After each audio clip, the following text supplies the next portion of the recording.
Olá pessoal, muita paz, muita luz a todos. Estamos aqui novamente, né? Hoje, agora com o nosso último módulo desse seminário e hoje nós vamos falar do grande mestre Lao Tzu. Vamos falar do taoísmo, né? Bom, a primeira coisa que a gente tem que falar de Lao Tzu é o seguinte. Ju, faz um favor para mim, esqueci, pega um Tao Te Ching lá para mim. Esse grande mestre, né? Vamos começar aqui a conversar sobre ele então. Então, Lao Tzu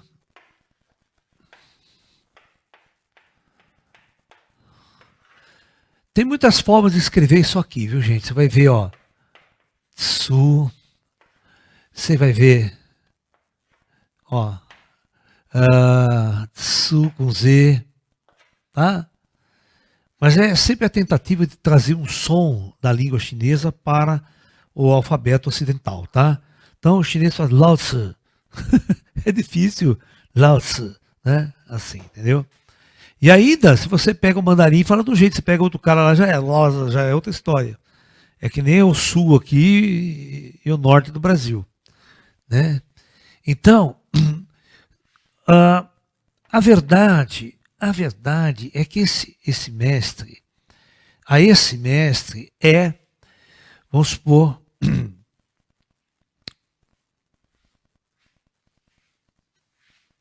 dito como autor desse clássico, né?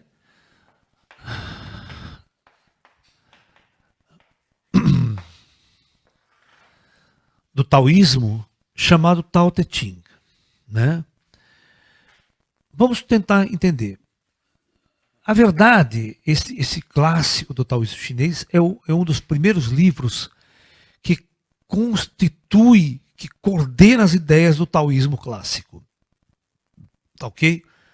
Porque antes de Lao Tzu, nós temos os primórdios do pensamento taoísta. Os primórdios do pensamento taoísta, que vem com um livro chamado I Ching. Tá? Certo? I Ching significa, né?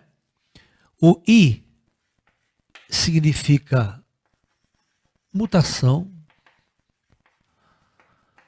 transformação,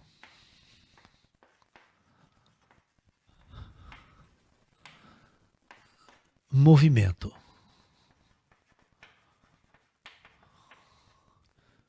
E a palavra Xing, ela significa simplesmente livro.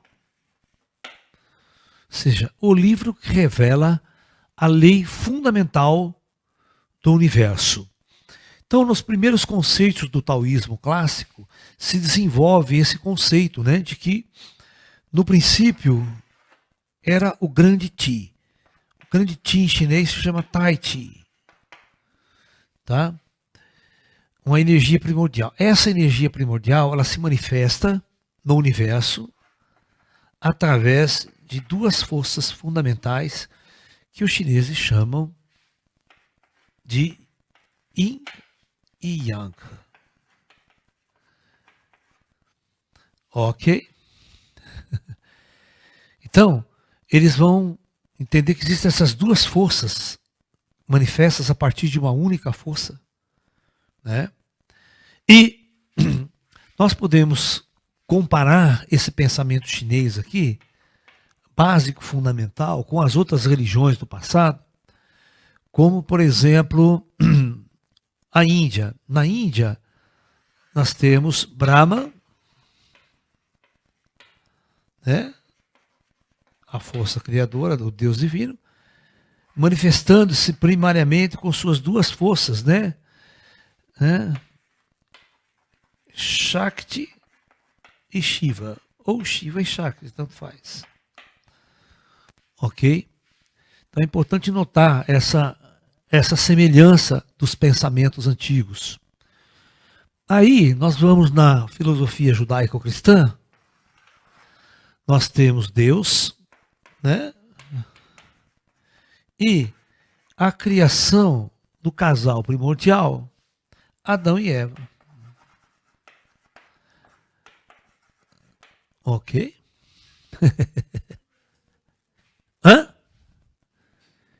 Foi? Por que dessa dualidade, professor? Então, nós já vamos conversar sobre elas, né? Aí é engraçado que a ciência moderna, a física moderna, como que ela vê a coisa? No princípio, tudo é energia, né? E essa energia se manifesta em duas forças fundamentais que, unidas, constituem todos os elementos da natureza, que é o quê? O próton e o elétron. Entendeu? Olha que interessante. Né? Então, basicamente, é como se os grandes inteligências do universo, quando orientavam os avatares, os fundadores, os mestres, fundadores das religiões antigas, do pensamento antigo, né, tudo tinha um fundamento avançado e profundo. Hoje a ciência moderna, né, ela está baseada nisso. Por exemplo, tem um livro muito interessante de um físico chamado Tao da Física. É, na verdade, um paralelo entre o pensamento oriental, né, e a física moderna. Como ambos estavam conectados, falando a mesma linguagem de um jeito diferente, tá? Então é muito importante a gente entender que a física moderna, ela está chegando aos mesmos paradigmas que os antigos taoístas, budistas chegaram no passado, tá? Então, fundamentalmente, esse é o início do pensamento chinês, então é o chamado Yin e o Yang, né? Da filosofia judaico-cristã, Adão e Eva, né? Como se Deus tivesse feito o primeiro casal primordial, né? E depois a relação entre esses dois gera todas as coisas que existem no universo. É tudo uma questão de linguagem, tá? Então, esse é o pensamento mais antigo do taoísmo, que vem do livro do I Ching. Tá? Então, o I Ching é o livro mais antigo, e esse livro, ele vai falar, né, exatamente uma coisa que os antigos observavam. Prestem atenção. Os antigos observavam que tudo estava em movimento. Tudo. Não existia absolutamente nada parado. Todos os dias eles observavam o sol nascer, se elevar no céu e se pôr no horizonte. Então, esse ciclo infindável de dia, noite, dia e noite, dia e noite. Um ciclo que se repete profundamente é exatamente o ciclo da Lua. A Lua se repete, a Lua cheia, faz, depois volta na Lua cheia. E tudo em movimento. Ok? As estrelas parecem fixas, mas se você perceber bem, ela começa a mudar de posição ao longo do ano. Né? Aí olha no céu, vem os planetas. Tal. Então, os chineses nunca encontraram absolutamente nada que esteja parado. É o vento que sopra, né? O riacho que desce a montanha, a água sempre em movimento. Então, o que acontece?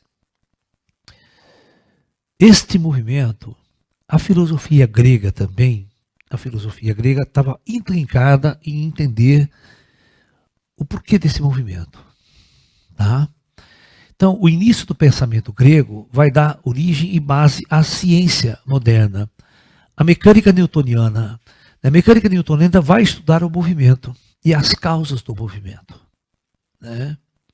A chamada ciência moderna.